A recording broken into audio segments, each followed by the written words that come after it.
College জ্ঞান অর্জনের জায়গা, যেখানে পড়ুয়াদের চরিত্র গঠন হয়, সামাজিক মূল্যবোধ শেখানো হয়, সেইখানে ভয়ঙ্কর অভিযোগ।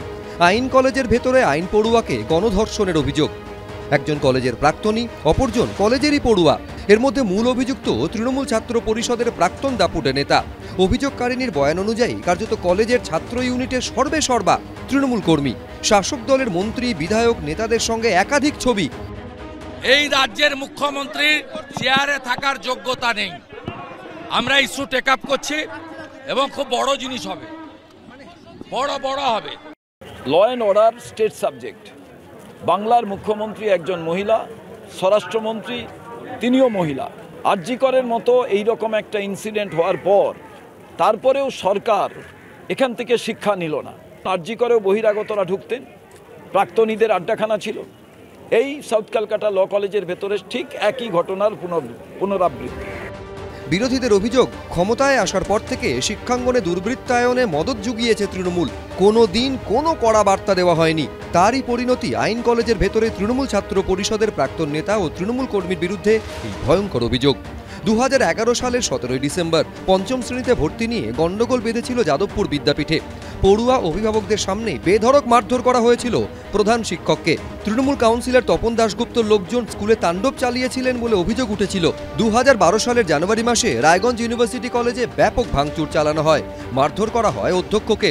উত্তর দিনাজপুর জেলা তৃণমূলের তৎকালীন কার্যনির্বাহী সভাপতি তিলক চৌধুরীর বিরুদ্ধে ছিল মূল অভিযোগ, কিন্তু ঘটনাকে আমলই দিতে চাননি মুখ্যমন্ত্রী। ছোট ছোট ছেলেমেয়েরা কোথাও কাজ করতে গেলে একটা ভুল হয়ে যেতে পারে, আমি তাদের ভুলটাকে শোধরাবার সুযোগ দেব।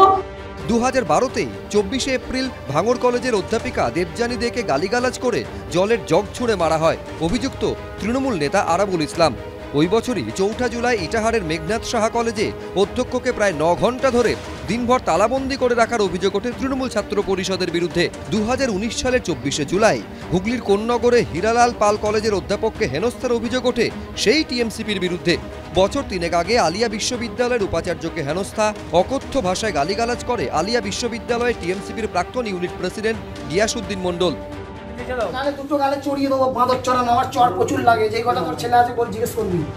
রবীন্দ্রভারতী বিশ্ববিদ্যালয়ে তৃণমূল ছাত্র পরিষদের জনা কয়েক সদস্য অভিযোগ করেছিলেন, নিয়মিতভাবে তাদেরই ছাত্র সংগঠনের বেশ কিছু সদস্য ইউনিয়ন রুমে মদ্যপান এবং অশ্লীল নৃত্য করেন।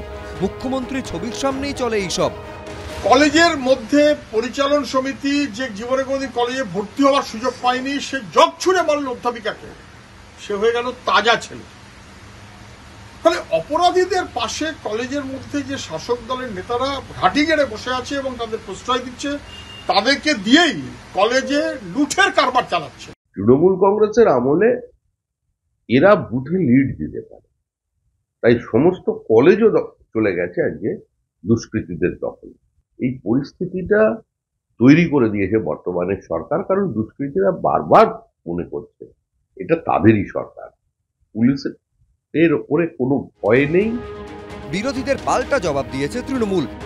আমাদের পূর্ণ আস্থা আছে পুলিশের উপর, পূর্ণ আস্থা আছে মুখ্যমন্ত্রীর উপর, কারণ এটা পশ্চিমবঙ্গ।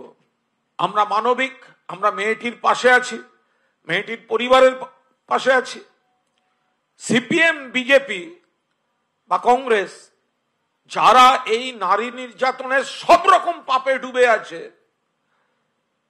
তারা রাজনীতি করবে, এটা আমরা হতে দেব না, তার সমুচিত জবাব যাবে।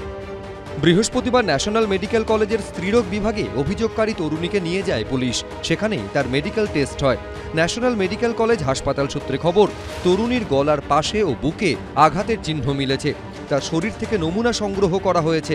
সূত্রের খবর, নির্যাতিতার বয়ানের ভিত্তিতে মেডিকেল রিপোর্টে উল্লেখ করা হয়েছে 25 জুন অর্থাৎ বুধবার সন্ধ্যে 7:30 থেকে রাত 10:50 অবধি তাকে আটকে রাখে মূল অভিযুক্ত ও আরও 2 জন। একজন তরুণীকে যৌন নির্যাতন করে, বাকি 2 জন তা দেখছিল। এই ঘটনার প্রায় 24 ঘন্টা পর বৃহস্পতিবার রাত 10টা নাগাদ কসবা থানার পুলিশ তাকে মেডিকেল পরীক্ষা করাতে নিয়ে যায় ন্যাশনাল মেডিকেল কলেজ হাসপাতালে। সন্দীপ সরকার, সোমনাথ মিত্র, রঞ্জিত সাউ, এবিপি আনন্দ।